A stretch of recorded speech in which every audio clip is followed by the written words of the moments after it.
आप सभी का स्वागत है। आज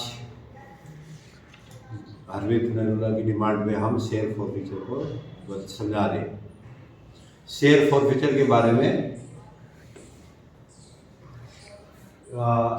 शेयर फॉरफीचर होता है क्या, चलिए पहले ये दोबारा से समझा देते हैं कि फॉरफीचर सिस्टम है क्या। जब कोई कंपनी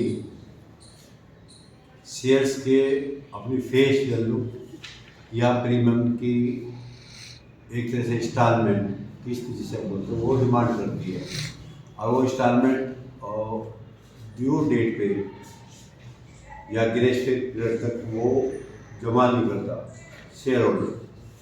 उसके बाद वो एक जनरल मीटिंग करती है, उसके बोर्ड ऑफ डायरेक्टर की मीटिंग होती है, और जिसमें वो उस शेयर्स को फॉरफीचर कर देते हैं। कई बार वो जो कॉल हम बोलते हैं, जिसे सबसे पहले एप्लीकेशन मनी होती है। एप्लीकेशन मनी जो सबकी आई होती है, जिन्होंने अप्लाई किया होता है। उसके बाद अलॉटमेंट या share first call, second call, final call, जो भी कॉल्स आगे की बचती है अलॉटमेंट या अलॉटमेंट चाहिए। उसमें कुछ शेयर होल्डर्स बहुत सारे कार्ड होने के कारण वो अपने उसकी इंस्टॉलमेंट को जमा नहीं कर पाते। उन शेयर्स की जो मनी उनके पास आई हुई होती है कंपनी के पास, मान लिया अब हरवीर नरूला लिमिटेड फर्म है, उन्हें 10,000 शेयर्स इशू करे, और 10,000 शेयर्स में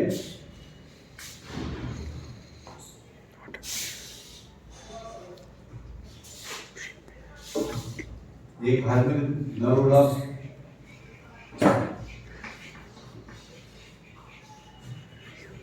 लिमिटेड फर्म जिसमें 10,000 इशू करेंगे,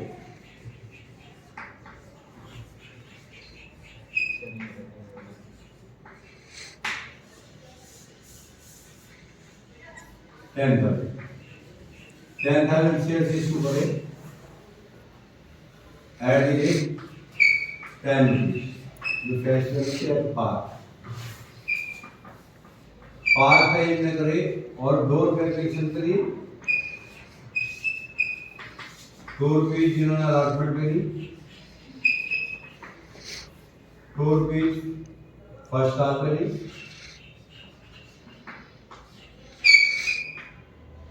4 रुपये फाइनल।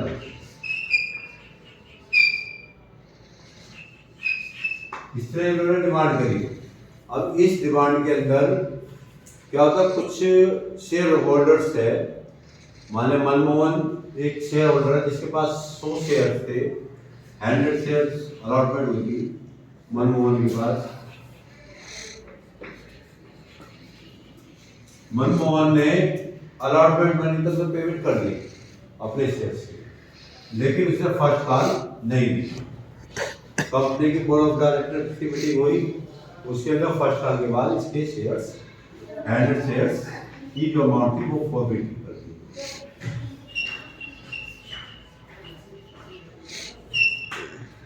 एक कुशाल शेयर होल्डर था,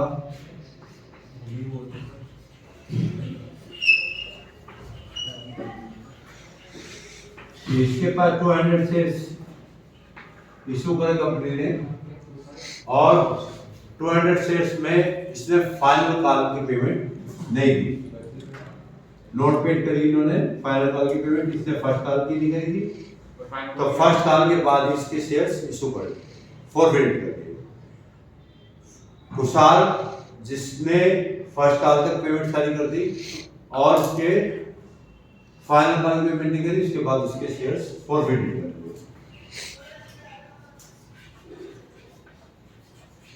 ये क्वेश्चन समझ में आ गया तुम्हारे, तो याद रखिए बात, ठीक है ना। अब हम क्या करते हैं, हमने जो अमाउंट शेयर कैपिटल में पहले डाली है, हमने जब ड्यू दिखाई थी तो हमने क्या करते हैं, इक्विटी शेयर्स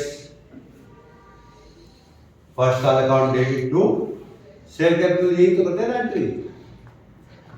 जब हम फॉरवर्ड करेंगे, पहले मनमोहन के शेयर्स क्योंकि फर्स्ट कॉल के बाद फॉरवर्ड कर ली, तो शेयर कैपिटल में कितनी अमाउंट गई हमारी, उसको रिवर्स कर देंगे।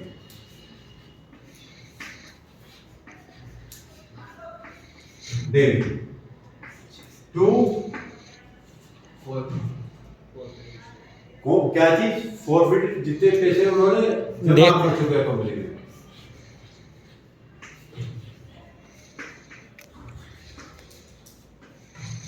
टू कॉल सीनियर या फर्स्ट कॉल फाइनल कॉल। हाँ, ये दो फॉर्मेट है तुम्हारे। अगर कॉल सीनियर और एडवांस ज्यादातर अकाउंट में आता है पेपर में, तो इस फॉर्मेट को बना के चलो तो तुम्हारे लिए समस्या नहीं होगी। क्योंकि कई बार जो क्वेश्चन कराते हैं तो वहाँ पे लिखा होता है कॉल सीनियर और एडवांस आपको अकाउंट खोलना है, स्पेशल लिखा होता है पेपर में सीबीएसई में। वहाँ पे भी बच्चे कंफ्यूज हो जाते हैं, जो शेयर फर्स्ट कॉल या अलॉटमेंट मनी वो लिखते हैं, ठीक है ना, वहाँ कंफ्यूज हो जाते हैं। अब ये देखो, हमने कंपनी ने इसने हमीद नूरुल्लाह लिमिटेड फर्म ने कितनी डिमांड करी मनमोहन से अभी तक? 100 कितनी? 600 शेयर्स इसके पास थे, 6 रुपीज से, ठीक है। कितनी हुई ना जानी। हम यहाँ पे पेंसिल से या काले पेन से एग्जाम में कोई दिक्कत नहीं, तो सब तो इस बात का एमसीक्यू है, तो इसीलिए इस तरह लिखने वाली बात नहीं आएगी। लेकिन जनरली अब ये है हमारे शेयर कैपिटल में हमारे पास अमाउंट कितनी जा चुकी है? 600। क्लियर है? कोई समस्या तो नहीं ना? इतनी बात समझ आ रही है सर? अब 600 गई है। अब इसने कौन सी पेमेंट नहीं करी है? खाली फर्स्ट कॉल की थी।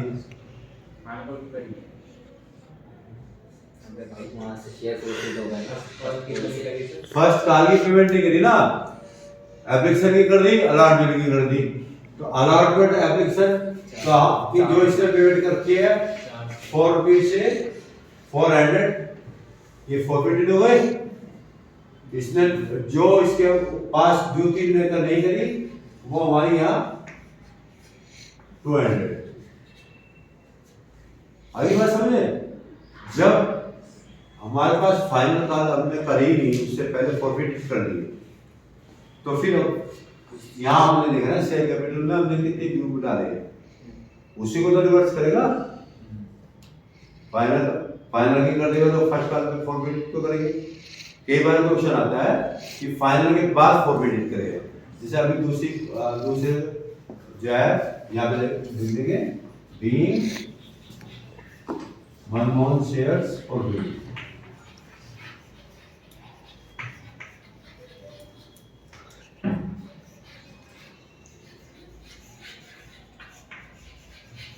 इतनी बात समझ आ गई? अब तो कंफ्यूजन है किसी को? कंफ्यूजन अभी कंफ्यूजन हो रहा था फाइनल का, इसलिए इस तरह का मैंने पैटर्न लिया है।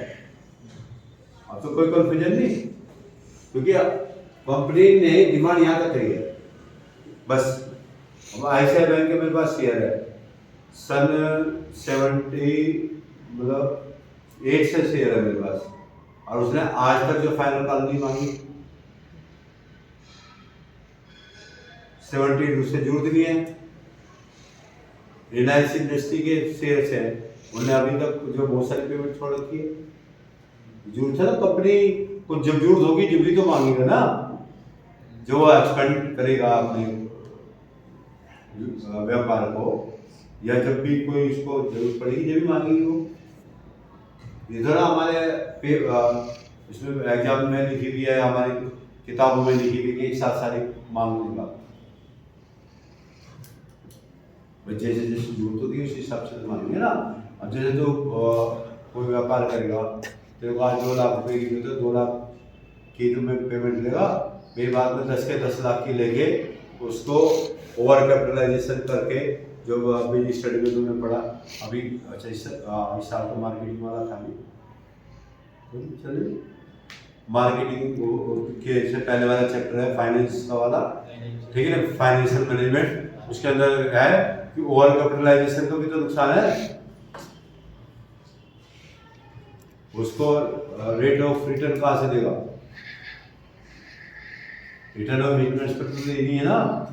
जो इन्वेस्टमेंट होगा आरओआई नहीं देगा, सेटिस्फाई नहीं होगी, शेयर्स को खरीदेगा नहीं। जो आरओआई तुमने प्रॉफिटेबिलिटी रेशियो में निकाली है, तो इसलिए कंपनी उस हिसाब से मांगता है। अब दूसरी कंडीशन आ गई कुशाल वाली, ठीक है ना। अब कुशाल के शेयर्स में जो है पहले शेयर कैपिटल अकाउंट लो,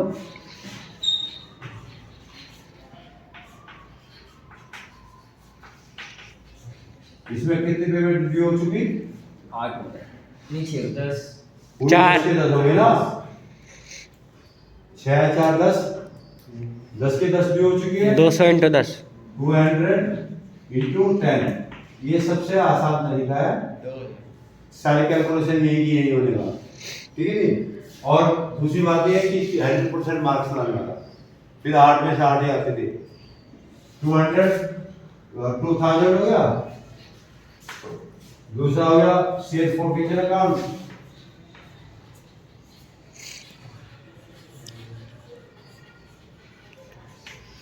शेयर फॉरफिचर अकाउंट में 200 इंटू कितनी पेमेंट दी इसने, यहाँ तक दे दी, एक इसे छोड़ के 6 इंटू 200,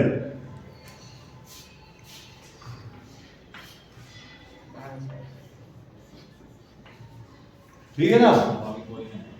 फिर 2 कॉल दे दी,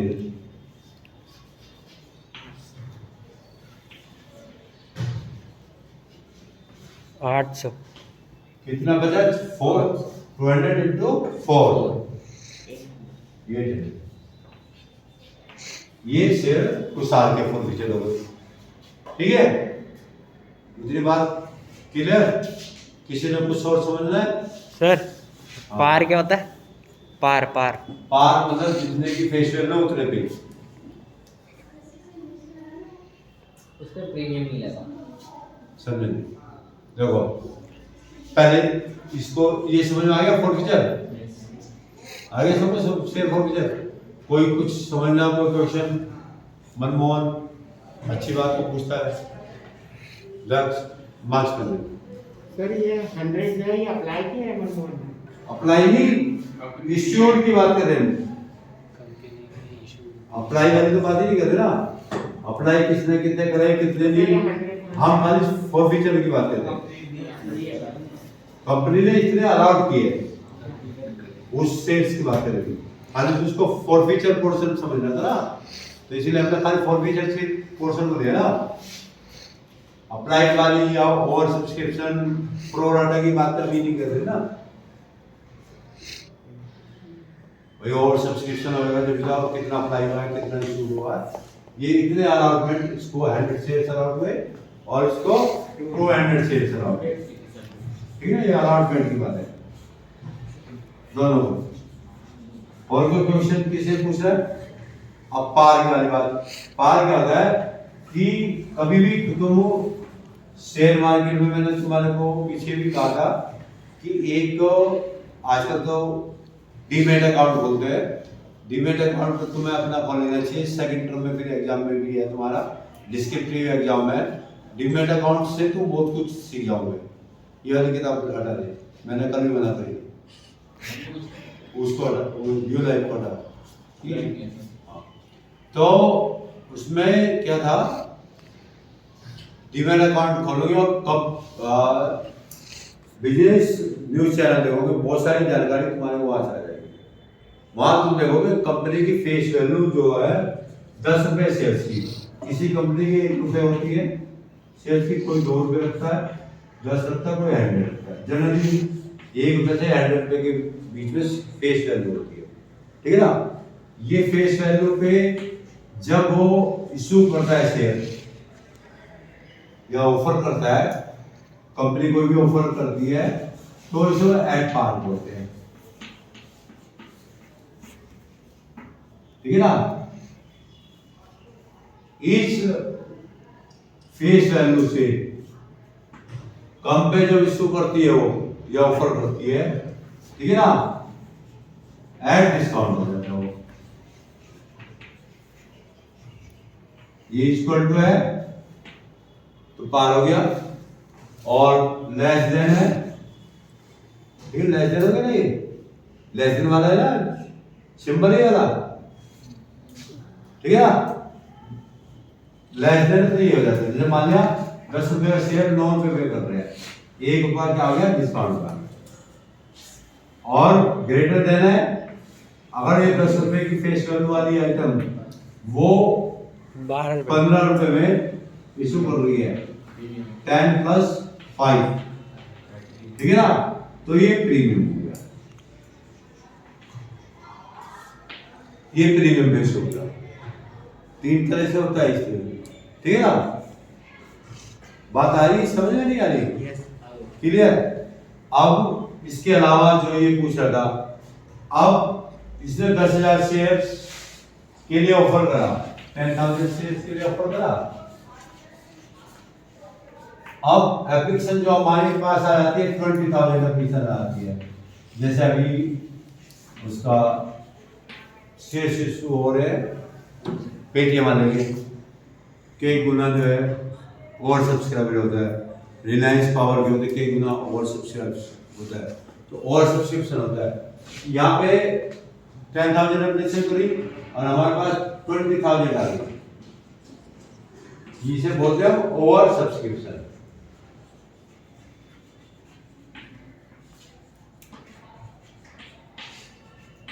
ठीक है ना, बात आ गई समझ में?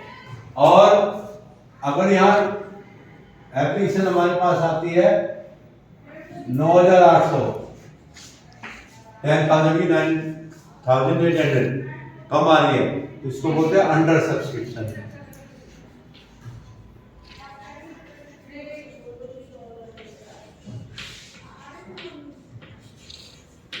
क्लियर? तो कोई समस्या है ही नहीं। अब और अंडर सब्सक्रिप्शन होता है, सबको शेयर इशू हो जाते हैं। ओवर सब्सक्रिप्शन में समस्या होती है कि अब किसको इशू करें किसको नहीं करें, वो बोर्ड ऑफ डायरेक्टर डिसाइड करते हैं, जिसमें जनरली प्रोराटा सिस्टम है। प्रोराटा मैंने पढ़ा है ना आपने? अभी नहीं बढ़ा। प्रोराटा सिस्टम लागू होता है, मतलब जिसने 2 अप्लाई करा है उसको कितने शेयर दे दिए जाएंगे? 1 शेयर दे दिया, या तो सीधा सीधा प्रोराटा कर दिया, या उन्होंने कहा कि भाई जिसने 3 अप्लाई कर दे उनको 1 दे दिया। अब हम उस हिसाब से हमारे पास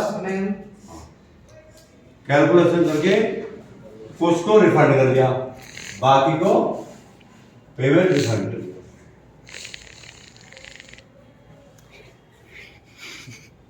इस तरह प्रोराटा जो भी बना देते हैं। यहाँ पे इस क्वेश्चन में सबसे बढ़िया प्रोराटा अपनी सीट बताए, जिसने 2 अप्लाई करे उसको 50% सेल्स इशू कर दिया,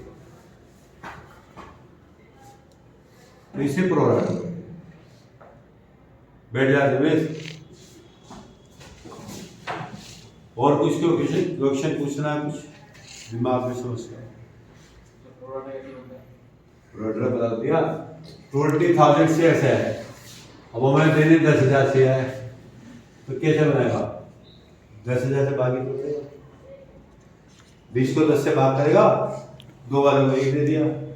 या फिर एप्लीकेशन को स्क्रूटनी करी जाती है कि जो छोटे इन्वेस्टर्स हैं जिन्होंने 100 शेयर्स मांगे हैं उन्हें सबको 100% दे दो, 2 प्रोराटा है। और जिन्होंने 200 मांगे हैं उन्हें वो कम दे दो, तो एप्लीकेशन के आधार पर दिए जाते ना।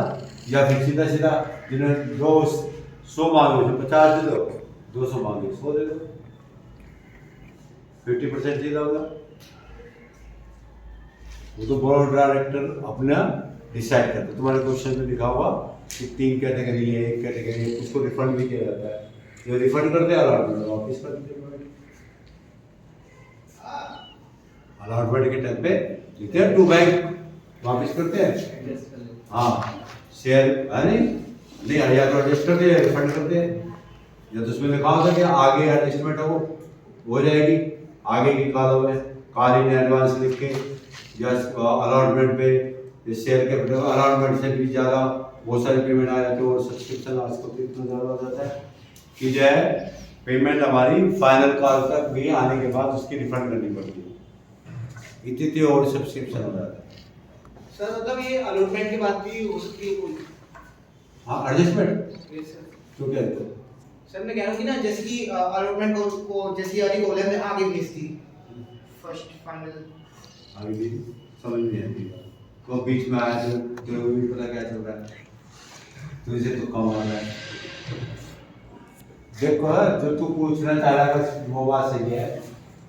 अब ये मान लिया उज्जवल जैन ने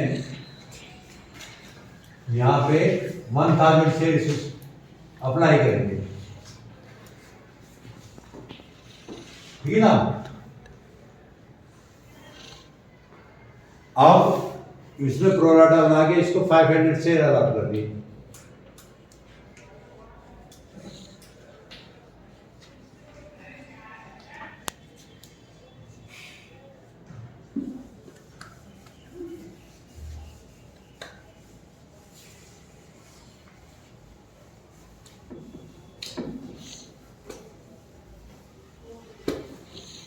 अब इसमें 500 शेयर्स हमारे पास अलॉटमेंट करें तो 500 शेयर्स की टोटल वैल्यू कितनी हुई? 10 रुपीज से 5000 5000 5000 हुई ना। अब 5000 में एप्लीकेशन मनी कितनी हुई इसमें? 2 रुपये 1000 500 to 1000। अब 4000 और इसके हमारे पास बच गए। तो इसके जो है कितने अमाउंट आ गई एप्लीकेशन पे?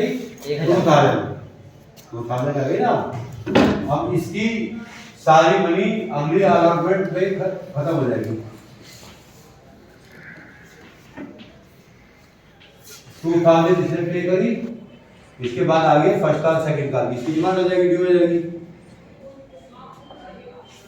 बात समझे?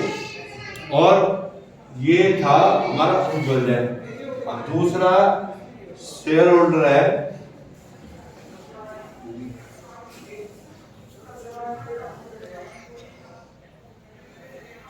जिसने 8000 शेयर्स के लिए अप्लाई करा।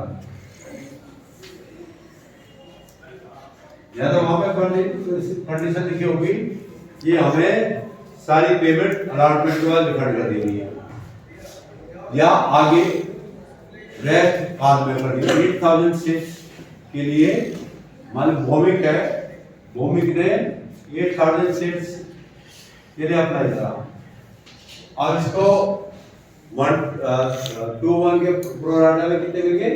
4000 शेयर। इसकी एप्लीकेशन मनी हमारे पास आ गई 2 ठीक है, 16,000 आ गई। एप्लीकेशन में इसकी कितनी मनी हमारी? 8000 एप्लीकेशन मनी कितनी बनी? अलॉटमेंट में भी 8000 आगे ले जाने की ड्यूटी नहीं, हिसाब किताब बराबर, ठीक है। अब तीसरा मान लिया दक्ष है, दक्ष ने 8000 शेयर्स के लिए अप्लाई करा।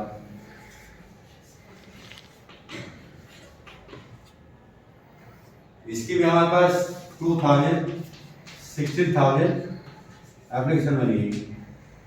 इसके दूसरी कंडीशन के प्रोराटा के हिसाब से 8000 जिसने शेयर्स अप्लाई किया उसको 1000 शेयर्स इशू करे। इसको इशू है 1000 शेयर्स, ठीक है। इसकी एप्लीकेशन बनी कितनी बनी? 2000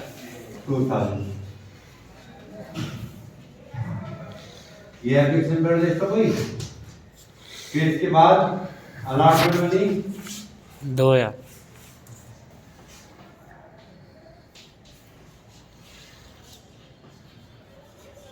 अभी हमारे पास कितने पैसे बचे हुए हैं इसके? 14,000 अमाउंट बची है, ठीक है ना। और इसकी मैक्सिमम अमाउंट हमारे पास कितनी बनती है? 10,000। 10,000 मैक्सिमम बनती है ना, तो हम इसको क्या करेंगे, कॉस्ट इन एडवांस में सारी कितनी आएंगे 8,000 जो हमारी फर्स्ट कॉल और फाइनल कॉल तक एडजस्ट हो जाएगी, और बाकी रिस्क को रिफंड कर देंगे।